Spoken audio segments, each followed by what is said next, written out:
So I'll do my best here to kind of give some of the feedback he did regarding the roles. I imagine most of you had a chance already to look at these a bit. I'll go through them quickly. At the end, happy to take some questions, and if I can give any additional commentary related to them, then great. Happy to try. So the first couple of slides, I think, as we go through, just a couple of things to share. As Rich mentioned, it is a rule change year. That being said, even in the odd numbered years, they do make editorial changes, and a number of these first changes are going to be editorial based. Before we get into the rules, the one thing I wanted to say as far as the rules change process and things here, they mentioned and heavily emphasized the fact that when we get that survey at the end of the year about the rules, potential for rule changes, things we like, and general feedback, they said that the rules changes they're making are largely based on that. And for whatever reason, the past couple years, the referee participation, not the coaches or administrators or various individuals, that participation is going down. So they really encourage refs to give our opinion, and it is being taken into consideration and leading to actual changes. So as we step forward here, you're going to see, a lot of these are going to be editorial. A lot of things I'm going to mention here are probably things that you thought were rules the whole time, and we treated them as such, but just weren't actually written in the book. So as we know, if we're dealing with any goals with football posts around them, if the ball hits a football post, it's out of bounds. Again, we've always treated it like that. It was just never actually in the rules. So this one, in the beginning of the book, when they showed the lines on the field, this is the way the lines of the field should look. They do not look like this at every venue. So they took some steps here to put some verbiage surrounding these lines to empower us to enforce bench decorum. So they're encouraging us with fields that don't have these lines to delineate that front box, which is the coaching area, and that behind box, which is the team area, to feel free to lay down cones, or before the match, make it very clear to coaches this year, there needs to be clear delineation of the coaches and their personnel from the team. And again, this is meant to give us, more rules-based facts, if you will, to enforce bench decorum. So another kind of silly one, but rather than the wide range of ball pressures they had in the rule book before, now they're saying, hey, look at the ball, look at what the manufacturer suggests, and inflate it to what it says.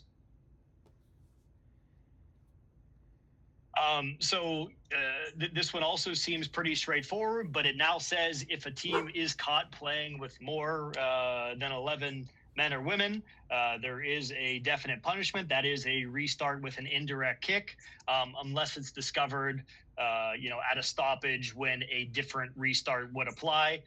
That player that came on that is an extra player is to be cautioned. So again, these are just editorial changes. You probably thought these things were all in the rule book. They actually weren't. So we're going back to getting rosters before the game again for whatever reason, I don't know.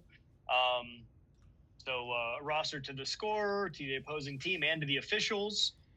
Our copy does not need to include cautions, but it does need to indicate starters.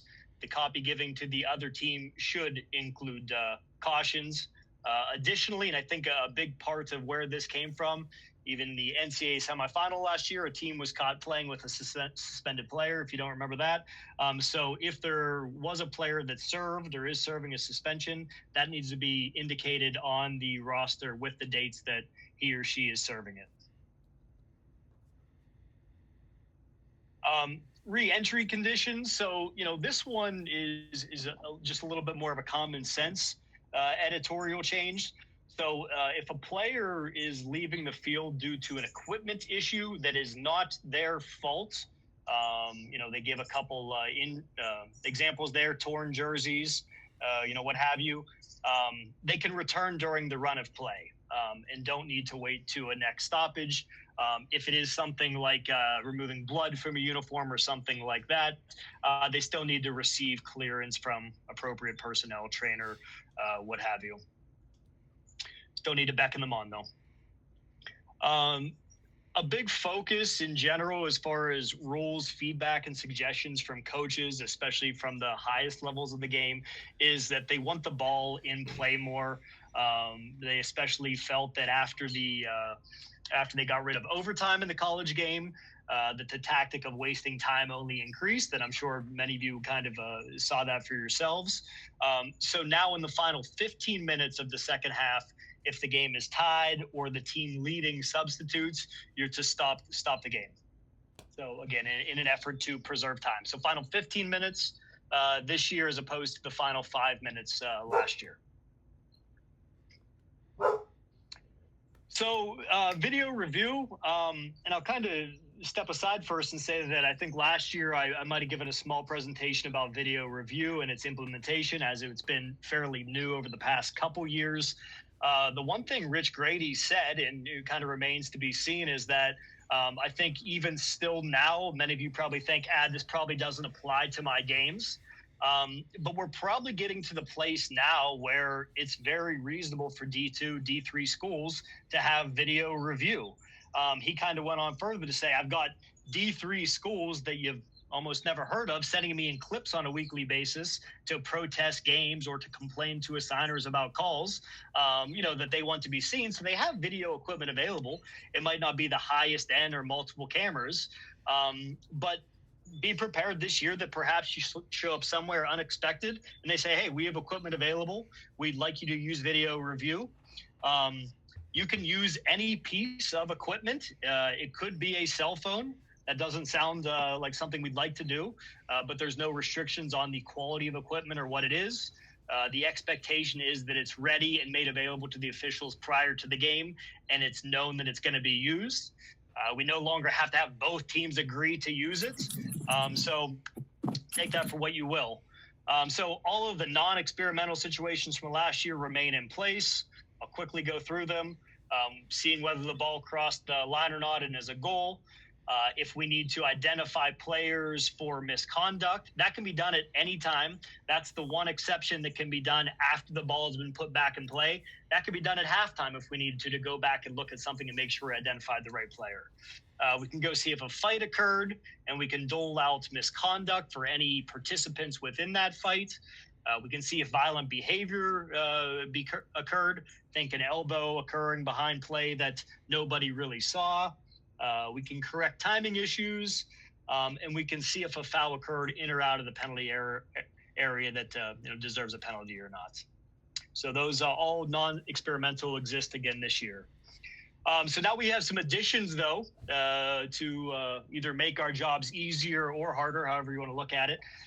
But this year, if there is a potential penalty, it can be reviewed even if a penalty wasn't given on the field.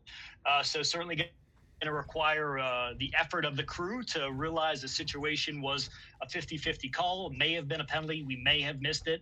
Even if we didn't give it on the field, we can go take a look and award a penalty if it deserves it.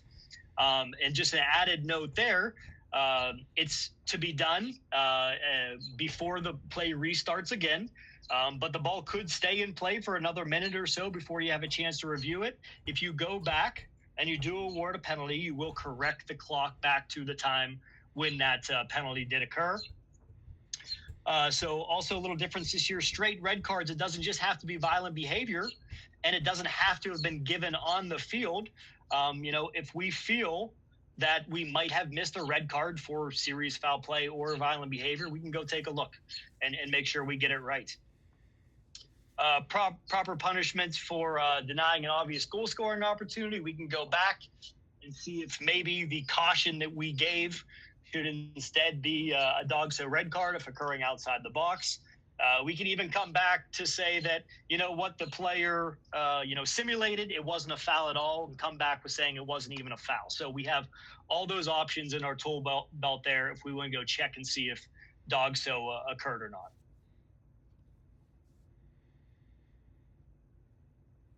So this is, a big one that apparently unanimously wanted to be added. The practicality and reality of it is a different conversation. I think it's going to be very difficult to implement, but they're looking to make sure that someone can mute their mic. Appreciate that. A lot of feedback there. Looking to make sure that if a goal should have been awarded or was wrongfully disallowed, that we can overturn that if there was an obvious offside call missed. So, big thing I want to say for, assistant referees is that there is not to be any FIFA delaying of raising our flags. The recommendation for the referee is for just a pause of coming with the whistle when your assistant's flag is up in and around the penalty area. Okay, so you can see there, this is not VAR as applied under FIFA laws. There's no delayed flags. They're recommending a pause in the whistle for a referee, especially in the 18. And if it's obvious enough and technology supports it enough, we can go make sure that the play should not have or should have been, given as offside.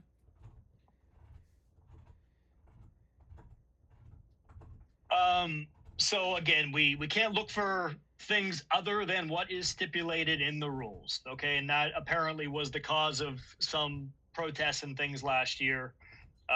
So we can only look for what the rules say we can look for. And this one seems to get a round of applause all the time. For whatever reason, they changed it finally to fourth official from alternate official. They made up that term long ago and finally overruled it. So also seems silly, but it kind of just says now, hey, the referee can stop the clock when we want to stop the clock. Yeah, we don't need much reasoning for that. But this goes along the lines of, again, trying to keep the ball in play, reducing time wasting. So we don't really need justification. We have control of stopping the clock when we feel it's necessary. And postseason only, because we don't have overtime in regular season. We're going back to golden goal there. They found there's a very small percentage of games where a goal was scored, then the team tied it up and eventually came back and won. So going back to golden goal. And then a lot of things, they just kind of added additional clarification, beefed up verbiage a little bit for things. None of this is different, but you should find in the rule book that more of the verbiage aligns with IFAB now. So this is a big one, and kind of going back to the line markings on the field, which are meant to have clear delineation, again, from the coaching staff and the players. They're now kind of saying, hey, we realize a lot of referees were having a hard time choosing a red card for, threatening or abusive language, foul or abusive language. Referees didn't quite know how to construe that. So they've added a little bit more verbiage here to let us know that leaving the coaching or team area to argue with game officials can be an ejectable offense. What I would say has to be an ejectable offense is entering the opponent's coaching or team area in an aggressive or confrontational manner. So if you're a fourth official or you're an assistant referee and you're seeing a team or bench personnel cross the halfway line to confront the other team, you should be thinking red card. Is that it, Andre? No, hold on one second. No, hold on one second. I had to let somebody into the meeting who came late, and I had to get out of that window. Give me a sec. Yep.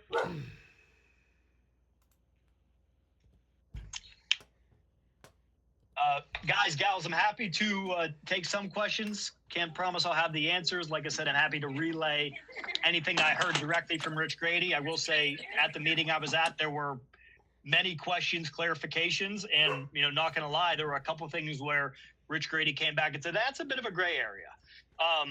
If you have any questions, again, I'll be happy to try to field them if anybody does. Hey, Lucas. Yeah. I have an edge case question. If you have a 50-50 decision on a penalty kick, or you don't call a penalty kick and the game continues for a while, and then you have a stoppage and you're like, oh man, it should have been a penalty kick. Let's take a couple minutes off the clock to reset the clock. If there was misconduct in that in-between time or goals for the other team, do those stand? Yeah, good question, Darth. I'm glad you mentioned that because that's important. So, again, I kind of gave the example. Yeah, Darth did too. Play goes on for a minute, 2 minutes, whatever. You're still planning on going back on checking on that penalty decision. You go back, you review it. You missed it. You're going to go back and reward the penalty. You're going to reset the clock back to when it occurred. In that instance, so in that time frame, if there was any misconduct, that misconduct stands. Caution, red card, what have you. The player still committed misconduct, even though it technically did not occur during a down in the game sheet. But goals would not occur. Okay, so misconduct is the only thing in that instance that would still stand.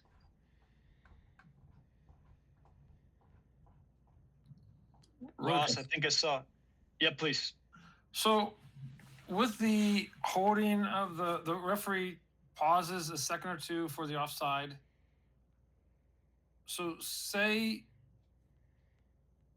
they score, AR's flag is up. Then you just talk, and he's like, "Hey, I had offsides." Then you go to review, like, but you're not going to have the VAR technology that they have. So how are you going to determine, like, if the video review is not conclusive, do you go with the call in the field? Absolutely. Absolutely. It has to be conclusive to overturn it. I'll give a real life example from last season. I had a match that a very late goal was scored. It's a bang decision. Ultimately, if we go back and take a lot of time, look at the grass cuttings on the field, I would lean to say that, yes, she was probably offside. This was at a school that did have good video review equipment, but I could guarantee there's no way that I would have been able, if this rule existed last year, to go back, look at it, and conclusively say that she was offside. The result cost a team a regular season title. So I think this is going to be very, very difficult to implement. There are some local schools that have better, video review and more cameras than others. I think it's going to be difficult, but the recommendation is, if it's a tight call, go take a look. If it's inconclusive, it's inconclusive, but it has to be conclusive to overturn the call in the field. Yeah, I think coaches may, be on your case. Hey, they're offsides, but it's going to be hard to tell, especially with the lines and stuff. But okay, thanks. Yep. Ross, I saw you type something here. Let me read it.